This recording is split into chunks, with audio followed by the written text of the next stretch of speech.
একমাত্র এই মিষ্টিটাই পারবে সব ধরনের মিষ্টিকে হার মানাতে। এত মচমচে আর রসে ভরা, আর তেমন কিন্তু মজার হয় পুরটা। সব মিলিয়ে অসাধারণ। যখন মুখে পড়বে কোনোভাবে কিন্তু বলে বোঝাতে পারবেন না যে কতটা ভালো লাগে। নমস্কার বন্ধুরা, প্রতিদিনের মতো আর একটা দারুণ মিষ্টি রেসিপি নিয়ে হাজির হয়ে গেছি। আজকে আমি আপনাদেরকে একদম মুচমুচে রসে ভরা একটা খাস্তা মিষ্টি বানিয়ে দেখাবো। এই মিষ্টিটা খেতে কিন্তু খুবই ভালো লাগে আর বানানো কিন্তু খুবই সহজ। আপনারা চাইলে কিন্তু অনেকদিন পর্যন্ত মিষ্টিটা রেখেও খেতে পারবেন। তো চলুন আমি মিষ্টিটা খুব সহজভাবে বানিয়ে দেখাবো, আশা করছি আপনাদের অনেক পছন্দ হবে।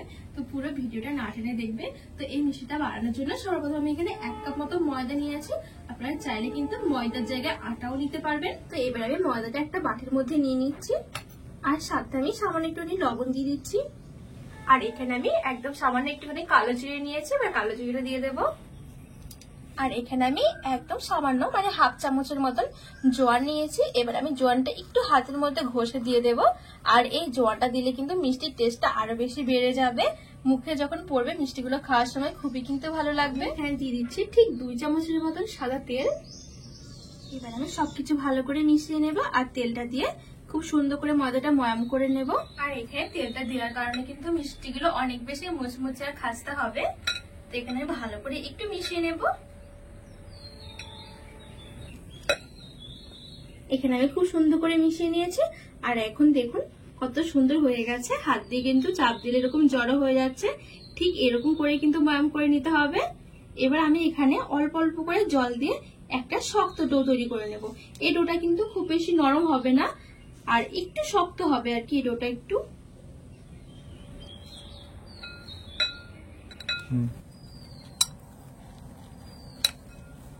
তো এখানে কিন্তু আমি খুব সুন্দর করে ডো বানিয়ে নিয়েছি। আর এই দেখুন ডোটা কিন্তু খুব বেশি নরমও নয়, আবার কিন্তু একদমই শক্ত নয়। একটু শক্ত ডো আর একটু সফট করে মেখে নিতে হবে। এবার আমি এটা একটু ঢেকে এক সাইডে রেখে দেব। এবার আমি গ্যাসের উপর একটা খোলা বসিয়ে দিয়েছি। এবার আমি খোলার মধ্যে দিয়ে দেব 1 চামচের মতন ঘি। আর এখানে আমি কিছু বাদাম নিয়েছি, আর বাদামগুলোকে কুচি কুচি করে নিয়েছি। আপনারা চাইলে কিন্তু যে কোনো বাদাম দিতে পারবেন। এবার আমি বাদামগুলো খোলার মধ্যে দিয়ে দেব। হালকা করে একটুখানি ভেজে নেব, একদম হালকা আছে। তো এখানে আমি একদম হালকা করে একটুখানি বাদামগুলো ভেজে নিয়েছি। এবার আমি দিয়ে দেব সুজি। আর এখানে দেখুন ঠিক আমি হাফ কাপের মতন সুজি নিয়েছি, হাফ কাপের থেকে একটু কম আছে। তো এবার আমি সুজিটা দিয়ে দেব। আবারও সুজিটা দিয়ে ভালো করে একটু মিশিয়ে হালকা আছে একটু ভেজে নেব সবকিছু। এখানে আমি সুজিটা খুব সুন্দর করে একটু ঝরঝরে করে মুচমুচে করে ভেজে নিয়েছি। এবার আমি দিয়ে দেবো 2 চামচ মতো চিনি। চিনিটা স্বাদ মতন দিতে হবে। আর আমি এখানে দিয়ে দিচ্ছি ঠিক 2 চামচের মতন গুঁড়ো দুধ। সবকিছু আবারও ভালো করে মিশিয়ে নেব। এখানে আমি সবকিছু ভালো করে মিশিয়ে নিয়েছি। এবার আমি দিয়ে দেব জল। আর আমি এখানে কিন্তু যতটা সুজি নিয়েছিলাম ঠিক ততটাই কিন্তু আমি এখানে জল নিয়ে নেব। আর জলটা কিন্তু একবারে দেওয়া যাবে না, অল্প অল্প করে দিতে হবে। এবার আমি এই জলটা মানে যতটা সুজি ঠিক ততটা কিন্তু আমি জল নিয়েছি। এই জলটা অল্প অল্প করে দিয়ে মেশাতে থাকবো।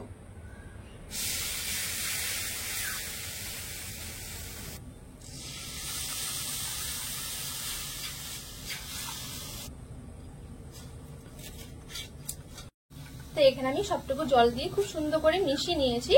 এবার আমি আরেকটুখানি ভাজা ভাজা করে নেব। এখানে আমি আরো 1 মিনিটের মতন সুজিটা একটু ভাজা ভাজা করে নিয়েছি। আর এখানে কিন্তু সুজিটা একদমই গলে যাবে না। আর যদি একবারে জল দেওয়া হয়ে যায় তাহলে কিন্তু সুজিটা একটু গলে যেতে পারে। তো অল্প অল্প করে জল দিতে হবে যেন সুজিগুলো একটু মুচমুচে থাকে। যেহেতু আমি খুব সুন্দর করে ভেজেছি সেজন্য কিন্তু এখন সুজিগুলো খুব সুন্দর মুচমুচে থাকবে।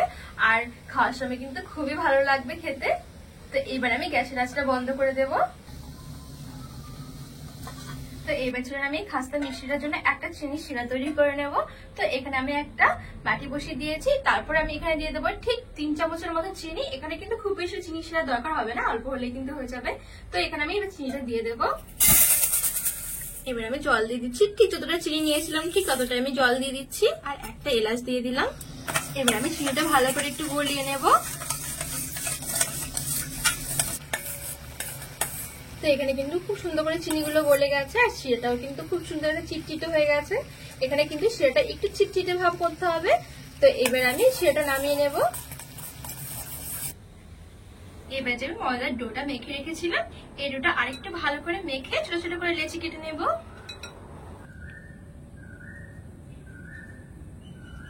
তো এখানে আমি সবগুলো লেচি সমান ভাগে ভাগ করে নিয়েছি। এবার আমি এখান থেকে একটা লেচি নিয়ে নিচ্ছি। এবার আমি চাটুর মধ্যে রেখে একটুখানি গোল করে নেব। এর উপর দিয়ে আমি একটুখানি ময়দা ছড়িয়ে দিচ্ছি, এবার বেলে নেব। তো এখানে আমি খুব সুন্দর করে বেলে নিয়েছি, আর একটু লম্বা করে বেলে নিয়েছি, আর একটু পাতলা করে বেলে নিয়েছি। এবার যে আমি সুজির পুরটা তৈরি করে রেখেছি, এবার সুজির পুরটা মাঝখানে দিয়ে দেব। এবার আমি মাঝখান দিয়ে পুরটা দিয়ে দেব। এবার আমি এই দুই সাইডে একটুখানি জল লাগিয়ে দিচ্ছি। এবার আমি এই সাইডগুলো ধরে ঠিক এইভাবে ভাঁজ করে দেব দুপাশ থেকে। আর এই সুজির পুরটা দিয়ে কিন্তু এই মিষ্টিগুলো খেতে খুবই ভালো লাগে, আর ভাজার পর কিন্তু সুজিগুলো কিন্তু অনেকটা বেশি ঝুরঝুরে হয়ে যাবে, খেতে খুবই সুন্দর হয় এই পুরটা দিয়ে। তো দেখুন আমি এখানে দুটো সাইডে খুব সুন্দর করে ভাঁজ করে নিয়েছি। এবার এই নিচের দিকটাই আমি আরেকটুখানি জল লাগিয়ে দিচ্ছি। এবার জল লাগিয়ে ঠিক এভাবে একটু ভাঁজ করে দেব। আর এই জল লাগানোর জন্য কিন্তু আর এভাবে ঠিক লেগে থাকবে, ভাজার সময় কিন্তু একদমই খুলে যাবে না। তো এইবার আমি এই দিকটা ঠিক পেছন দিকে করে এভাবে ঘুরিয়ে লাগিয়ে দেব। আর এখান থেকে আমি আরেকটুখানি জল লাগিয়ে নিচ্ছি। তো এই দেখুন কতটা সুন্দর হয়ে গেছে। এই দেখুন এখানে কিন্তু আমার একটা মিষ্টি হয়ে গেছে। ঠিক এর উপর আমি সবগুলো মিষ্টি তৈরি করে নেব। তো আমি আবার একটা মিষ্টি আপনাদেরকে বানিয়ে দেখাচ্ছি, আর বানানো কিন্তু খুবই সহজ বন্ধুরা। আর এই শেপটা কিন্তু খুবই সুন্দর লাগে, ভাজার পরে কিন্তু খেতে ভালো লাগে, আবার কিন্তু দেখতেও সুন্দর লাগে। তো আবার ঠিক আমি এরকম সাইড গুলো ধরে এভাবে ভাঁজ করে দেব।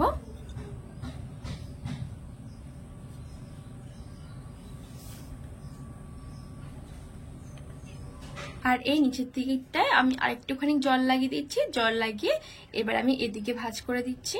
আর এই দিকটা কিন্তু এদিকেও লাগানো যায়, তবে কি এই উপরটা কিন্তু অনেকটা বেশি মোটা হয়ে যাবে।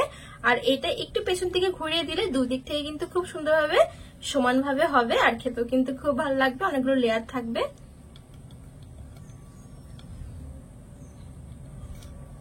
ঠিক এদিকটা আমি এরকম করে একটু ঘুরিয়ে এদিকে লাগিয়ে দেবো।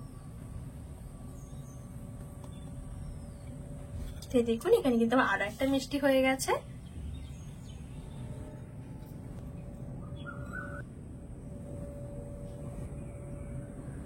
তো বন্ধুরা এখানে কিন্তু আমার সবগুলো মিষ্টি খুব সুন্দর করে তৈরি করা হয়ে গেছে। আর এখানে কিন্তু আমার 1 কাপ ময়দা দিয়ে 8টা মতন মিষ্টি হয়েছে।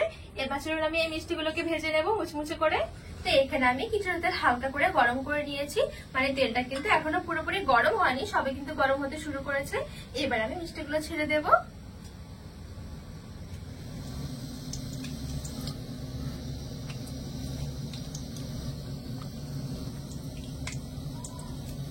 তো এখানে আমি সবগুলো মিষ্টি ছেড়ে দিয়েছি। এবার আমি একদম হালকা আছে একটু মুচমুচে করে ভেজে নেব। তো এখানে দেখুন খুব সুন্দর করে ভাজা হয়েছে, তবে আমি আরেকটুখানি ভেজে নেবো একটু লাল লাল করে।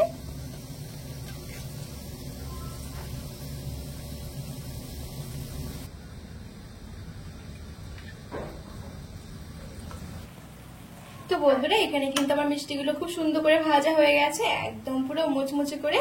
আর এই দেখুন দেখতে কতটা সুন্দর লাগছে মিষ্টিগুলো। এবার আমি তেল থেকে তুলে নেব।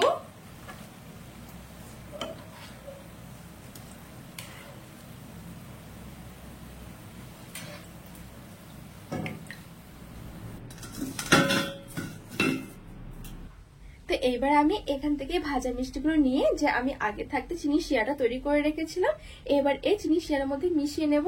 এখানে কিন্তু খুব বেশি একটা মেশানোর দরকার হবে না, একটু জাস্ট উল্টে পাল্টে ঘুরিয়ে নিলে কিন্তু হয়ে যাবে। তো এই দেখুন দেখতে কতটা সুন্দর হয়েছে না।